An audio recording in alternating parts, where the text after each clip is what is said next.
살아갈 수 있는 만만한 세상을 주신 하나님이란 제목으로 우리 본문을 중심으로 같이 은혜를 나누기 원합니다. 자, 우리가 지난주에 다뤘던 그 본문에서 저 주목하지 않았던 그러나 굉장히 중요한 구절이 1절입니다. 자, 3장 1절 우리 같이 한번 읽어봅시다. 시작. 사울의 집과 다윗의 집 사이에 전쟁이 오래매 다윗은 점점 강하여 가고 사울의 집은 점점 약하여 가니라. 자, 사울의 집과 다윗의 집 사이에 뭐가 있었다고요? 예, 전쟁이 있었고, 그러니까 7년 6개월 동안 헤브론에서 유다 지파의 왕으로 있었던 다윗. 그러나 저 위쪽에서는 아브넬이 그 11지파를 다스리고, 그리고 마지막 2년 동안에는 사울의 아들 이스보셋을 왕으로 세워서 이 한 민족, 한 나라에 2명의 왕이 세워져 있는 그 전쟁이 없을 수가 없는 거예요. 그래서 7년 6개월 동안 전쟁이 있었어요. 자, 그런데 어떻게 되었다고요? 다윗은 점점 강해져 갔다. 이렇게 기록하고 있고, 반면에 사울의 집은 어떻게 되었어요? 점점 약해져 가니라. 자, 그러면서 다윗이 강해져 가는 과정에 우리는 주목을 합니다. 아, 다윗이 강해져 가는구나. 그리고 다윗이 강해지면서 어느 날은 이렇게 통일이 되겠구나. 그리고 다윗이 강해져 가는 이 과정에 주목하는 그 본문이 그 역대상에 나와 있어요. 역대상에 다윗이 어떤 절차를 밟아서 강해져 가는지, 어떤 사람들이 다윗에게 몰려들었는지, 뭐 이런 것들이 역대상에 등장을 하는데요. 자, 사무엘 하에서는, 같은 역사를 다루고 있는 사무엘 하에서는 다윗이 강해져 가는 그 과정에 주목하기보다 사울의 집이 약해져 가는 과정에 주목을 하고 있어요. 그러니까 오늘 본문에서 초점은 사울이 어떻게 약해져서 결국에 이게 다윗의 나라가 되었느냐, 이것입니다. 여러분, 전쟁은요, 뭐 약자와 강자가 싸우더라도 전쟁은 전쟁이에요. 쉽게 이게 결판이 나지 않는 거예요. 여러분, 우리가 이미 지금 보고 있지 않습니까? 러시아, 여러분, 이 우크라이나 러시아 전쟁 속에서 2022년 2월이 시작됐어요. 이게 22년, 23년, 24년, 25년, 지금 4년째입니다. 여러분, 이렇게 4년째 이어지는 이 전쟁이 모든 전문가들, 뭐 군사 전문가로 비롯해가지고 뭐 전문가들의 예상 밖이에요, 완전히. 이게 보통 한 몇 주 안에 끝날 수도 있다. 3일 안에 뭐 수도가 함락될 수 있다. 그죠? 그리고 최소한 몇 달 안에는 그 러시아의 승리로 끝날 것이다. 뭐 이런 식으로 러시아의 우세를 점쳤던 그런 전쟁이었는데, 여러분, 러시아가 좀 우세가 있긴 했어요. 그렇지만 아무리 우세하고 맹공을 펼친다 하더라도 우크라이나가 계속해서 항전의 의지를 가지고 싸우고 있고, 그리고 서방의 지원도 받고 있고, 그러니까 이게 밀리고 있어도 쉽게 밀리지는 않는 거예요. 그죠? 힘으로 좀 더 전력이 우세해요. 그리고 압도하고 있지만 여러분, 이 전쟁을요 끝낼 수는 없어요. 그렇다고 뭐 핵폭탄을 쓸 수도 없는 거고. 여러분, 이 전쟁이라는 것이 이런 거예요. 다윗은 헤브론에서 유다 나라를 다스리고 있습니다. 그리고 이스보셋이 다스리고 있는, 그죠? 나라는 유다 지파를 제외한 11지파예요. 자, 그러나 점점 다윗의 편에 서는 사람들이 많아지면서 다윗이 강해지고 있고, 그리고 여러 전투가 일어나면서 그 전투에서 번번이 다윗이 승리한다고 하지만, 여러분, 그 이스보셋의 사울의 집이 항전 의지를 가지고 계속해서 싸운다면, 여러분, 이거는 이기지만 완전히 이길 수는 없는 거예요. 이 싸움이 계속해서 오래되는 거예요. 그리고 싸움이 오래되면요, 양쪽 다 지치고 힘든 거죠. 이거는 내전입니다, 내전. 자기의 동족과 싸워서 동족의 피를 흘리고 이기는 이 내전의 전쟁이에요. 여러분, 이겨도 기분이 별로 좋지 않다는 거예요, 이겨도.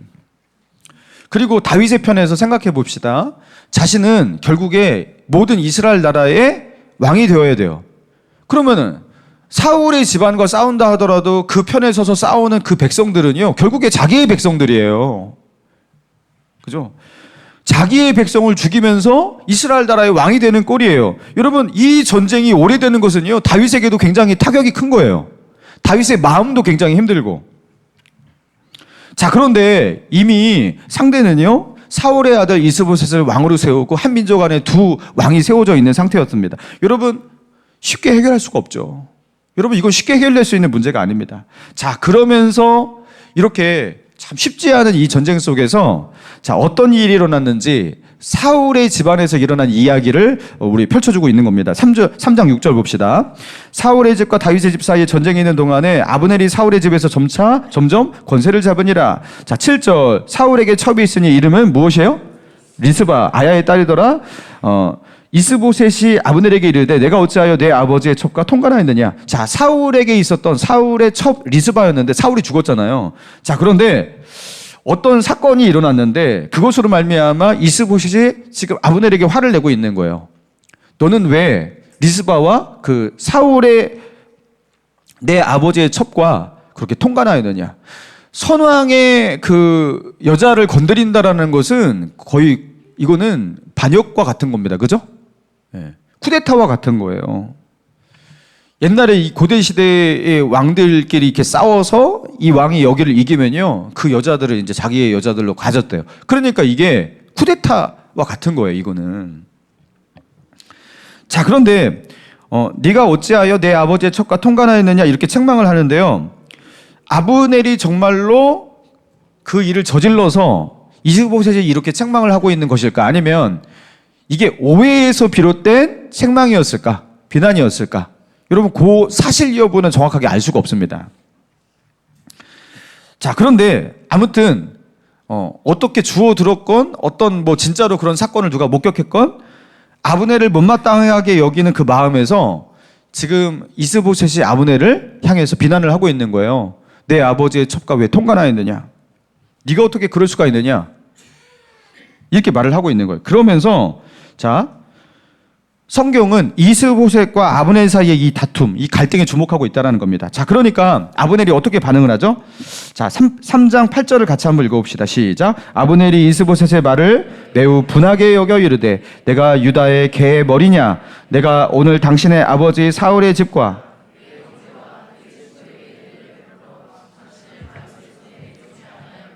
당신이 오늘 이 여인에 관한 허물을 내게 자, 매우 분하게 여겨서 이 말을 듣고 매우 분하게 여겨서 뭐라고 말했다고요? 내가 유다의 개 머리냐? 여러분, 유다의 개 머리냐 이게 무슨 뜻이냐면 지금 유다는 자신들이 싸우고 있는 그죠? 적이에요. 지금 이스라엘은 지금 유다와 싸우고 있잖아요. 다윗의 유다와 싸우고 있잖아요. 자, 그러니까 내가 유다의 머리냐? 그러니까 유다와 싸우고 있으니까 유다를 이렇게 좋게 표현할 수 없잖아요. 그러니까 유다의 개 머리냐? 그러니까 너는 지금 나를 적으로 알고 나는 유다 사람 같이 너는 나를 지금 유다의 머리로 지금 알고서 나를 지금 나와 싸우자는 거냐? 자, 이렇게 말을 하고 있는 거예요. 그러면서 내가 너에게 베푼 은혜가 뭔데 어떠했는데 너는 어떻게 나에게 이럴 수가 있느냐 하면서 이 여인에 관한 허물을 나에게 돌리는도다 이렇게 표현을 하고 있어요. 그래서 요것 때문에 이 여인에 관한 허물 나에게 돌리는도다. 이게 억울함에 대한 어떤 이렇게 표출이잖아요. 그러니까 아브넬이 정말로 뭐 통관하거나 뭐 이런 것들이 아니라 이게 오해에서 불거진 어떤 그런 사건이었다. 이렇게 보는 견해도 굉장히 강해요. 근데 이 사실 여부는 정확하게 알 수가 없습니다. 아무튼 이거에 대해서 굉장히 분노했던 이 아브넬이 어떻게 합니까? 폭탄 선언을 하는데요. 9절 봅시다. 여호와께서 다윗에게 맹세하신 대로 내가 이루게 하지 아니하면 하나님이 아브넬에게 벌 위에 벌을 내리심이 마땅하니라. 그 맹세는 곧 이 나라를 사울의 집에서 다윗에게 옮겨서 그 왕위를 단에서 브엘세바까지 이스라엘과 유다에 세우리라 하신 것이니라 하매. 이스보셋이 아브넬을 두려워하여 감히 한마디도 대답하지 못하니라. 자, 아브넬이 완전히 이스보셋에게 마음이 이제 돌아선 거예요. 자, 그러면서 어떻게 합니까? 하나님께서 다윗에게 언약하신 대로 이스라엘 모든 나라가 다윗의 것이 되도록 나도 그렇게 하겠다. 이제 나는 더 이상 너의 아버지 사울의 집을 지키기 위해서 또 너를 왕으로 그렇게 세우기 위해서 더 이상 그렇게 하지 않을 것이다. 나는 하나님의 뜻대로 그렇게 할 것이다. 이렇게 하고 있어요. 그리고 진짜 그렇게 하지. 갑자기 이제 와서 그렇게 하고 있어요. 자, 그러면서 아브넬이 어떻게 합니까? 다윗에게 전령을 보내고 다윗에게 자신의 뜻을 이렇게 전달을 합니다. 자, 그러니까 다윗이 이제 기뻐하겠죠. 흔쾌히 아브넬의 제안을 수락합니다. 그러면서 다윗이 아브넬을 만나기 전에 조건 하나를 달고 있는데 그게 무엇이었어요? 너는 나를 찾아올 때 아브넬에게 말하는 거. 너는 나를 찾아올 때 누구를 데리고 와라? 사울의 딸 미갈을 데리고 와라. 그는 내가 정혼한 자다. 나의 아내다. 사울이 나에게 주었던 나의 아내다. 자, 그러면서 미갈을 데리고 오라고 합니다. 그러니까 미갈을 너무 보고 싶어서, 첫 아내였으니까 너무 보고 싶어서 그랬던 것일까요? 뭐 그랬을 수도 있어요. 그렇지만 상황상 이럴 확률이 굉장히 높습니다. 어떤 거냐면 이 다윗이 왕이 되는 데 있어서 가장 걸림돌이 되고 있는 지파는요, 사실 북이스라엘의 어떤 지파겠어요? 사울을 왕으로 배출했던 그 왕가의 지파인 베냐민 지파예요. 베냐민 지파가 이스보셋이 왕이면 자기는 왕의 지파예요.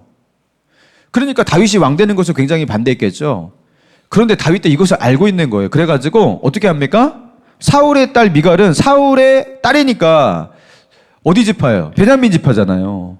그러니까 그 베냐민 지파 사람이 사울의 딸을 자기의 그 왕비로, 아내로 그렇게 인정한다라는 것은 사울에 대한 존중이 있다라는 거잖아요. 베냐민 지파에 대한 어떤 배려와 존중이 있다라는 거잖아요. 그러면서 이 베냐민 지파를 끌어안는 방법으로 정치적인 어떤 계산도 분명히 하지 않았을까, 그렇게 싶은 거예요. 자기 아내였던 미갈은 사실 그 발디엘이라는 사람에게 그렇게 주어서 다른 데로 시집을 갔어요. 예. 그런데도 불구하고 다윗이 굳이 그저 다른 데로 이미 시집가 버린 그 여인을 빼앗아 가지고 데려오라고 했던, 그걸 모를 리가 없었을 텐데 그 이유가 무엇일까 생각할 때 이런 어떤 맥락이 있지 않았을까 본다라는 겁니다. 자, 그러면서 아브넬이 또 무슨 일을 하고 있는지 봅시다. 17절. 아브넬이 이스라엘 장로들에게 말하여 이르되 너희가 여러 번 다윗을 너희의 임금 세우기를 구하였으니 이제 그대로 하라. 여호와께서 이미 다윗에 대하여 말씀하시기를 내가 내 종 다윗의 손으로 내 백성 이스라엘을 구원하여 블레셋 사람의 손과 모든 대적의 손에서 벗어나게 하리라 하셨음이니라. 자, 그러면서 이스라엘의 그 꽤 많은 지도자들이 다윗이 왕이 되어야 하지 않겠습니까? 이런 건의가 있었던 거예요. 그러니까 사무엘을 통해서 다윗에게 그렇게 왕으로 기름 부어줬다는 사실이 이제 공공연한 사실이 되었기 때문에 다윗이 왕이 되어야 되지 않겠습니까? 이런 건의가 있었는데 아브넬은 그 말을 무시하고 그 사울 왕가의 그 마지막 남은 아들이 이스보셋을 왕으로 세웠던 거예요. 그러면서 이제 너희의 뜻대로 우리가 다윗을 왕으로 세우기 원한다 하면서 그 이스라엘의 지도자들을 모아가지고 이제 통일된 의견을 만든 거예요.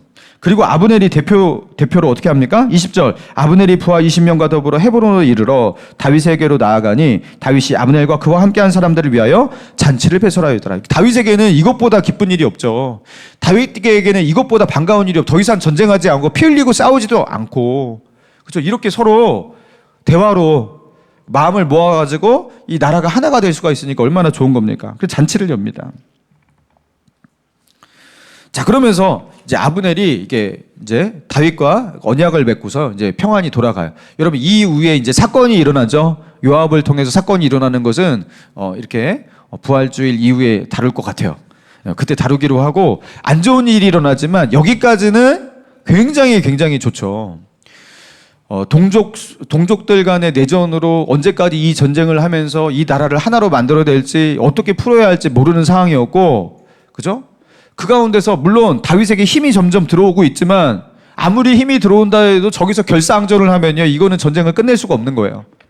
자, 그런 교착 상태 가운데 있었던 다윗이었는데, 자, 어떻게 하다가 이 전쟁이 끝나고 어떻게 하다가 다윗이 끝낼 수 없는 이 전쟁을 종식으로 그죠? 종전으로 그렇게 만들 수가 있었던 것입니까? 어떻게 종전되었던 거예요? 다윗이 이스보셋을 압도할 수 있는 강력한 군사력을 획득했기 때문이 아니라는 거예요. 그죠? 다윗이 저 이스보셋과 아브넬을 압도할 수 있는 뭐 신형 무기가 생겨가지고 그런 것도 아니고요. 여러분, 둘 사이 이 어떻게 종전이 된 거예요? 다윗이 강해져서가 아니라는 거예요. 다윗이 옛날보다 훨씬 강해졌기 때문에 이렇게 된 게 아니라 사울의 집안이 완전히 약해졌기 때문에. 어떤 계기로? 이스보셋과 아브넬 사이의 불화.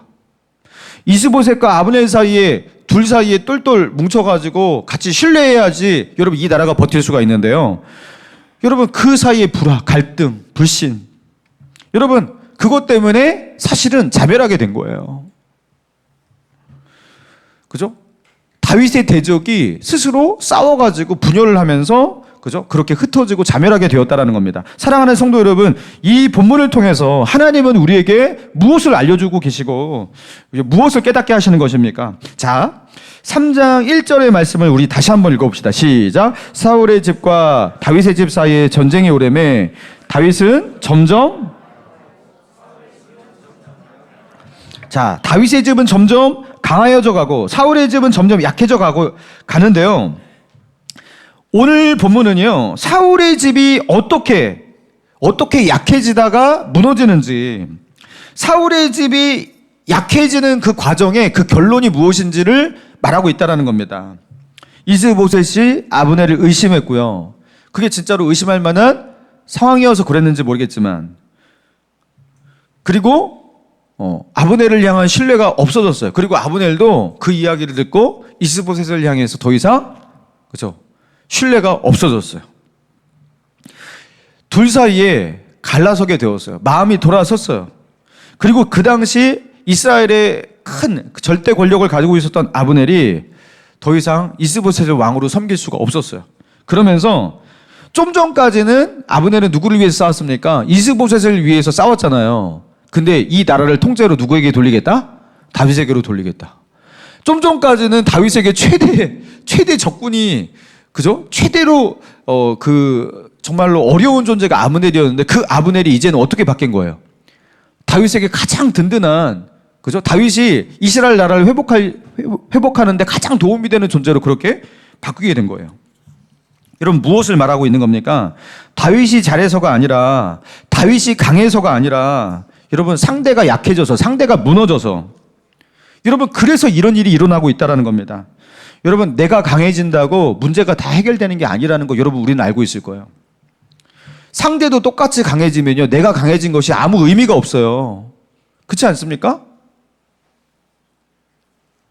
여러분 내가 아무리 공부를 열심히 해갖고 90점 맞았어요. 근데 다른 사람들은 다 100점 맞았어요. 그러면은 나는 오히려 더 못 본 겁니다. 더 못하고 있는 겁니다, 지금. 아무 의미가 없어요, 그게. 여러분, 내가 강해진다고 세상이 내 마음대로 돌아가는 게 아니라는 거. 여러분, 우리는 세상 살아가면서 알고 있습니다. 세상이 더 강해지잖아요. 아무 의미가 없어요. 여러분, 그래서 하나님의 손의 역사는요, 나를 강하게 해주시는 하나님의 은혜도 있지만, 여러분, 또 어떤 은혜가 있는 거예요? 내가 싸우고 있는 이 세상, 내가 싸우고 있는 이 문제, 여러분 그게 더 강해지면은 아무 의미가 없단 말이에요. 여러분 그런데 내가 그것을 감당할 수 있도록, 내가 그것을 감내할 수 있도록, 여러분 그 세상을 우리가 마주하고 있는 그 문제를 나를 둘러싸고 있는 상황과 환경을 하나님께서 어떻게 하시는 거예요? 강도 조절을 해주시는 겁니다. 내가 감당할 수 있을 만큼.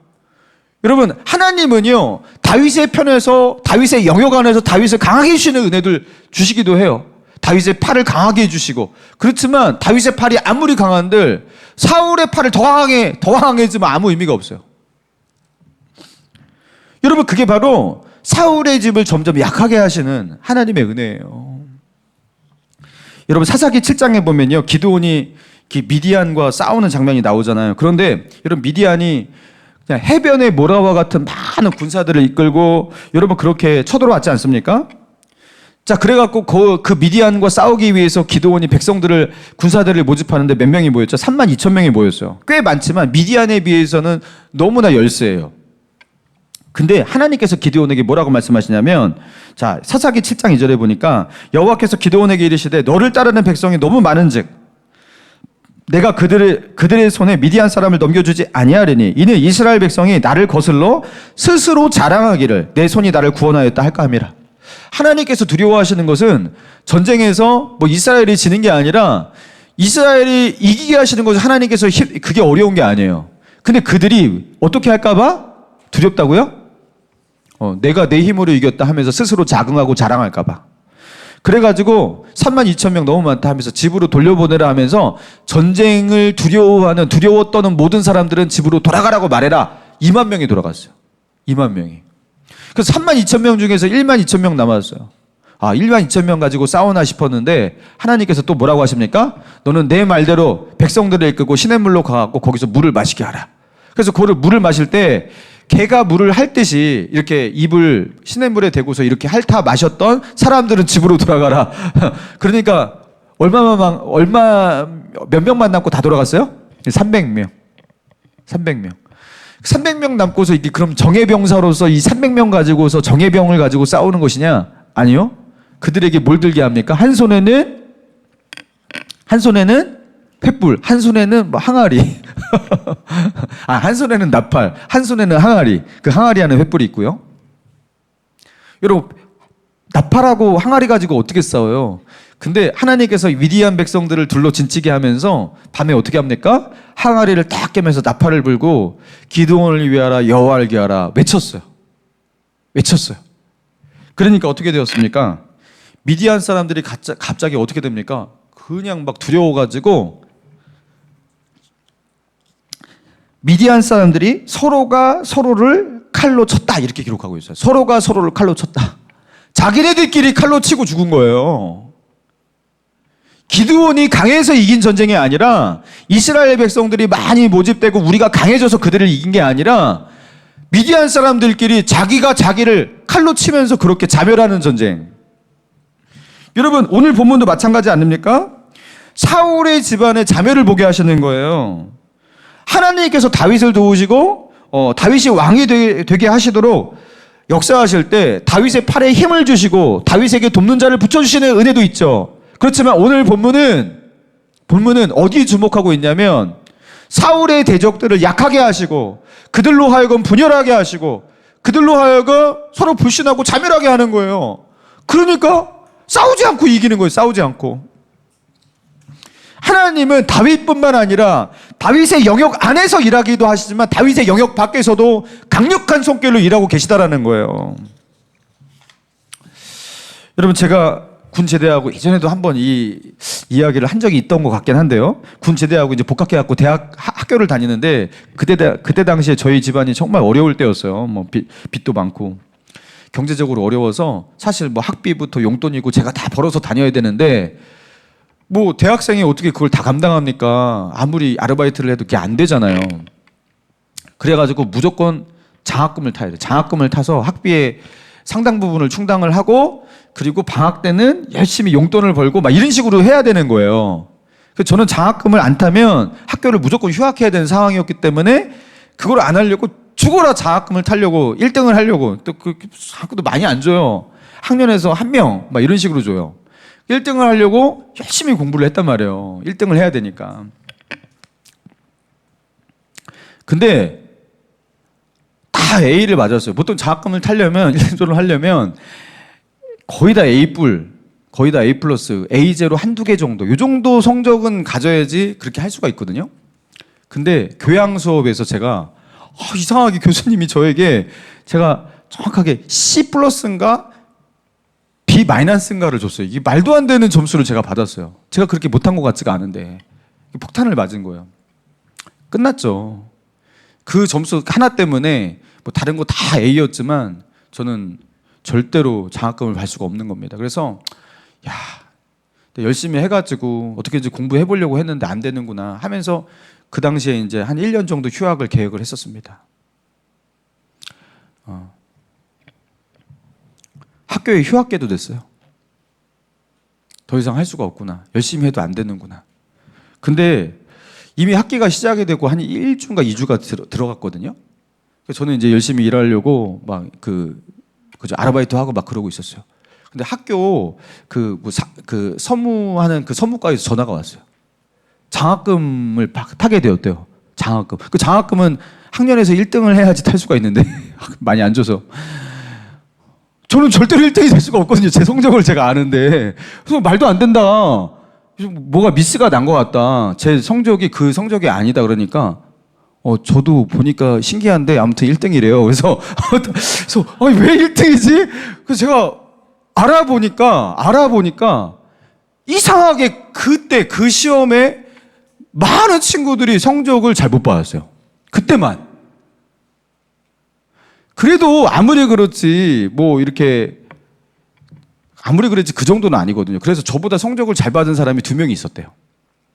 그래서 그 친구들이 사실 장학금을 받아야 되는데 근데 왜 나한테 장학금을 준다고 하냐고 제가 물어보니까 장학금을 받기로 한 친구가 휴학을 했대요. 그러면 2등한테 줘야죠. 왜 저한테 줍니까? 그 2등한테 전화를 거니까 그 친구도 휴학을 하겠다고 했대요. 그래서 당신도 휴학을 할 거냐고 이렇게 물어보는 거여서 저는 휴학 안 하겠다고. 그러면서 제가 강제 1등이 됐어요. 강제적으로. 제가 그때 전율했습니다. 저는 그 전화 받고 전율했어요. 저는 제가 좀 더 잘해야 된다고 생각했거든요. 나는 그때 왜 완벽하지 못했을까? 내가 그때 그 점수를 거기서도 내가 A0 이상은 받았어야지. 그래야지 장학금을 탔는데 내가 뭐해서 실수했을까? 뭐해서 어려웠을까? 그래가지고 어떻게 1년을 휴학하게 됐을까? 하면서 막 한탄을 했거든요. 나의 무능함 때문에. 근데 나는 무능한 거 맞아요. 저는 그렇게 허접한 거 맞거든요. 근데 하나님께서 다 낮춰버리시니까 제가 1등도 될 수 있더라고요. 여러분 이게 무슨 소리인지 아시겠습니까? 제가 잘나서가 아니라 하나님께서 저를 개천에서 용나게 하시는 방법으로 그런 식으로 하시는 거예요.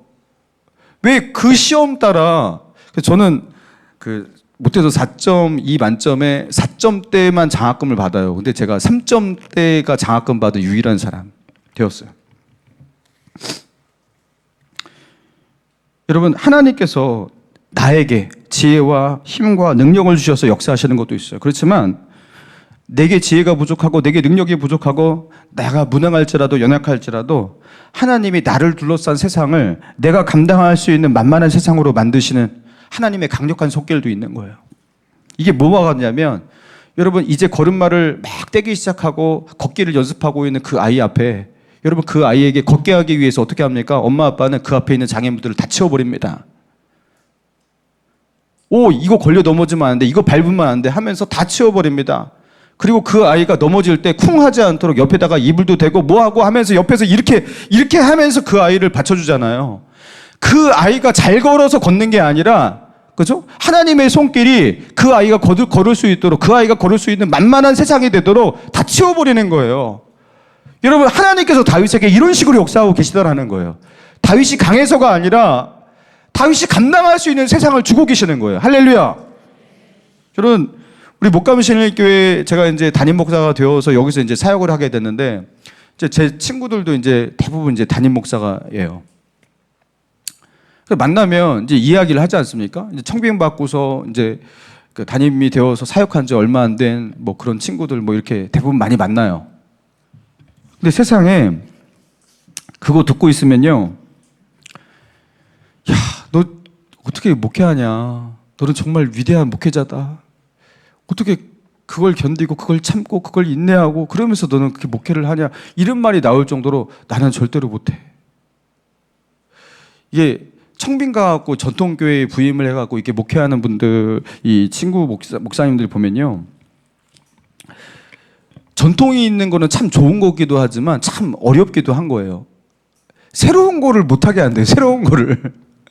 여러분 이 교회가 새로워지고 부흥하려면 이 새로운 거를 받아들여야 되잖아요. 그쵸? 새로운 거를 받아들여야 돼요. 맨날 하던 대로 하면 안 되잖아요. 그러면서 새로운 찬송을 부르자고 하면 그냥 불렀던 거 부르라고 막 이렇게 하면서 맨날 그죠? 찬송도 못 바꿔요. 여러분 혹시 그것 때문에 힘드신 분 계실 거죠? 우리 목감신일교회 찬양은 왜 이렇게 어렵냐고.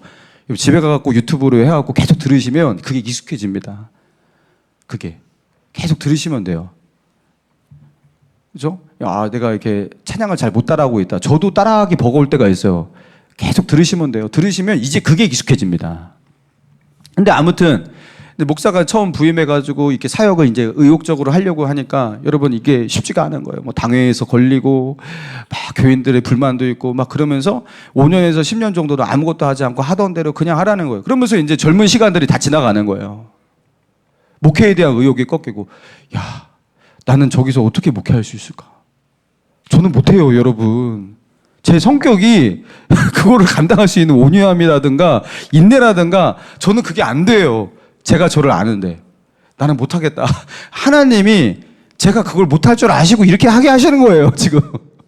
목감신일교회에서 이렇게 좋은 성도들 만나가지고 이렇게 하게 하신 거는 제가 그걸 못하니까 여기서 이렇게 하게 하신 거구나. 저는 그렇게 받아들입니다.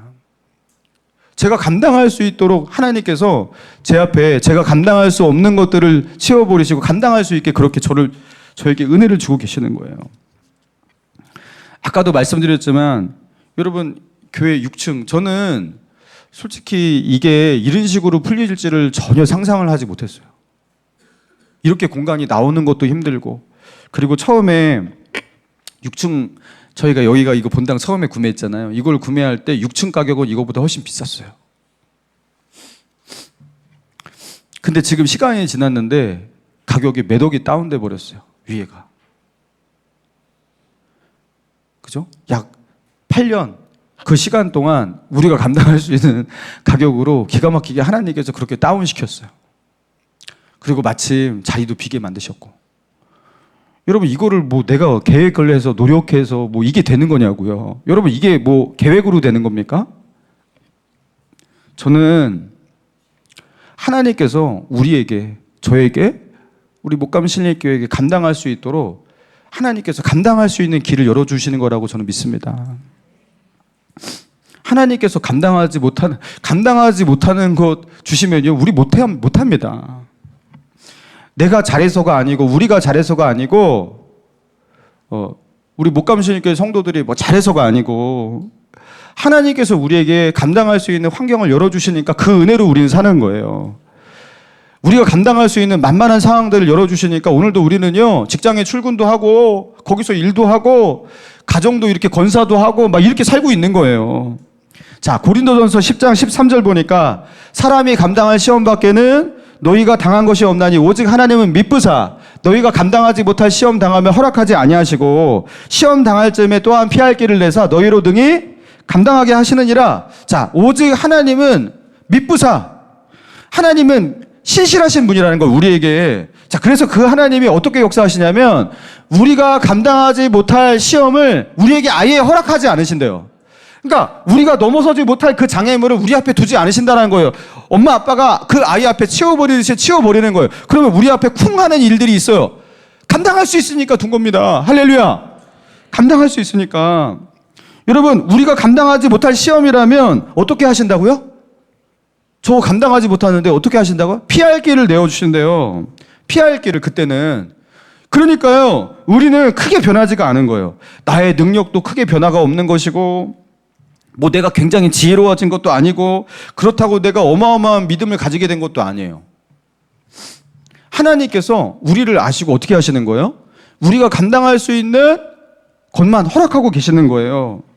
그런 상황들, 그런 시험들, 그런 문제들 하나님께서 일일이 다 체크하고 계시는 거예요. 체크하면서 내 앞에 감당할 수 있는 것만 두고 계시는 거예요.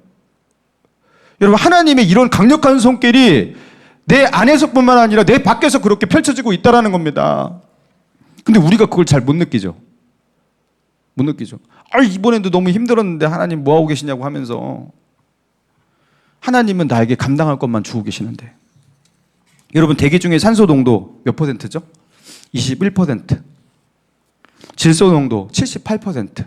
1%가 남는데 이산화탄소가 0.03%, 헬륨 등 다른 가스들 이런 것들이 섞여가지고 그 1% 안에서 이제 조금 구성을 하고 있습니다. 그러니까 대부분 산소와 질소로 대기 중에 그 공기는 구성이 되어 있는 거예요. 자, 그런데 자, 산소의 농도가 몇 %라고 그랬죠? 21%. 근데 저기 강원도 산간지간에 막 나무가 울창한 곳에 가면요, 왠지 맑은 공기의 느낌이 있죠. 그게 0.5% 산소 농도가 높아지면 맑은 청량한 느낌이 드는 게 그게 0.5%래요. 아마존에 가면은 거기서 울창한 산림 속에서 산소 농도가 0.5% 올라간대요. 근데 거기서 야, 여기 오니까 공기가 너무나 맑고 숨 쉬는데 되게 산뜻해, 청량해, 이런 느낌이 21.5%. 21%가 아니라 21.5%, 0.5%의 산소 농도만 올라가도 여러분 그렇게 야, 이게 되게 맑은 느낌이 든다라는 겁니다. 자, 그런데 공기가 나빠져요. 공기가 나빠져요. 그 만원 지하철에서 숨쉬기가 좀 답답한 느낌. 여러분 그게 몇 %냐면 19.5에서 한 20%. 19에서 한 20%. 그러니까 1% 많이 하면 2%. 근데 대부분 2%까지 내려가지도 않는데요. 자, 그렇게 1, 2% 정도의 산소 농도가 내려가면요, 그렇게 가슴이 답답해진대요. 그리고 19% 산소 농도가 이하로, 대기 중에 산소 농도가 19% 이하로 떨어지면은 그때부터 정상적인 신체 운동, 그리고 정상적인 판단력, 인지 능력 이런 것들이 급격하게 떨어져서 정상적인 생활이 불가능한 게 19% 이하로 떨어졌을 때. 겨우 2% 이상 떨어지는 건데 그 정도로 가지고서 우리는 그렇게 힘들어진다라는 겁니다. 자, 그런데 어떻게 조절되는 건지 모르겠지만 기가 막히게 우리에게 적절한 21%의 산소 농도가 전 세계적으로 우리가 딛고 다니는 모든 땅에서 대기 중에 21%로 이렇게 조절이 되고 있다는 거 여러분 기가 막히지 않습니까? 그리고 그 21%의 산소 농도가 그저 유지되는 이런 시스템이 어떻게 작동하고 있는 건지.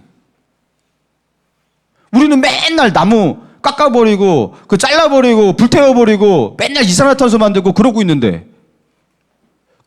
우리가 지금 숨쉬고서 살고 있잖아요.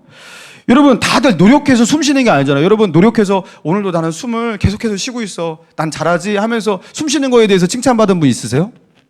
난 숨을 잘 쉬고 있다. 여러분 숨 쉬는 거는 아무나 다 하는 거잖아요. 그죠? 노력해서 하는 게 아니잖아요. 나는 숨 쉬고 있어 하면서 자랑할 필요가 없어요. 자랑할 게 아니니까. 하나님께서 기가 막히게 만들어 놓은 그 산소 농도, 그 대기 중에 그 산소 농도, 하나님께서 만들어 놓으신 그 상황과 그 환경 속에서 우리는요, 숨 쉬는 것을 아주 만만하게 생각하고 있는 겁니다. 숨 쉬는 게 세상에서 가장 편한 일이죠. 그게 하나님이 만들어 놓으신 설정 속에서 우리가 가능한 겁니다. 그것뿐만이 아니에요. 여러분, 이 땅의 그 만유인력, 중력, 여러분 아주 적절한 중력으로 지구와 우리 사이의 중력이 우리를 끌어당기고 있기 때문에 우리가 생존이 가능한 거예요. 여러분 무중력 상태 속에서는 사람 살 수가 없다는 거 아시죠? 중력이 약해져도 인간은요 생존이 굉장히 힘들어집니다. 근육 다 빠지고요. 여러분 우리 굉장히 약해집니다. 이 땅에 우리가 땅을 딛고 살아가는 이 모든 것은요 하나님께서 만들어 놓으신 아주 적절한 그 중력과 그 만유인력이 지금 우리에게 그렇게 있는 거예요. 그래서 우리는요, 이 땅을 딛고 이 땅을 활보하면서, 그죠? 하면서 세상에서 나 잘났다 하면서 이렇게 돌아다니고 있는 건데, 사실 그거는요, 내가 잘나서가 아니에요. 하나님께서 만들어 놓으신 아주 적절한 설정값 속에서 우리는요, 세상을 아주 만만하게 그렇게 여기면서 땅을 딛고 돌아다니고 있는 거예요. 그게 하나님이 만들어 놓으신 만유인력과 중력의 법칙 속에서 우리가 살고 있는 거예요. 여러분, 하나님의 손길이 우리가 살 수 있는, 우리가 살아갈 수 있는 세상을 아버지 그렇게 만들고 있는 그 하나님의 손길을 여러분 보라는 겁니다. 꼭 자기만 봐요. 나만 봐요. 그게 아니라 하나님께서 나를 살리시기 위해서, 나를 살게 하시기 위해서, 나로 하여금 이 땅 가운데 살아갈 수 있도록 하나님께서 전후좌우를 두르시면서 나를 위해서, 그죠? 역사하고 있는 그 하나님의 손길이 있다는 겁니다. 여러분 만만한 세상을 만들어 놓으신 거예요. 내 앞을 뭐 여러 가지 우여곡절도 있지만 그것도 넘어설 수 있는 언덕이에요.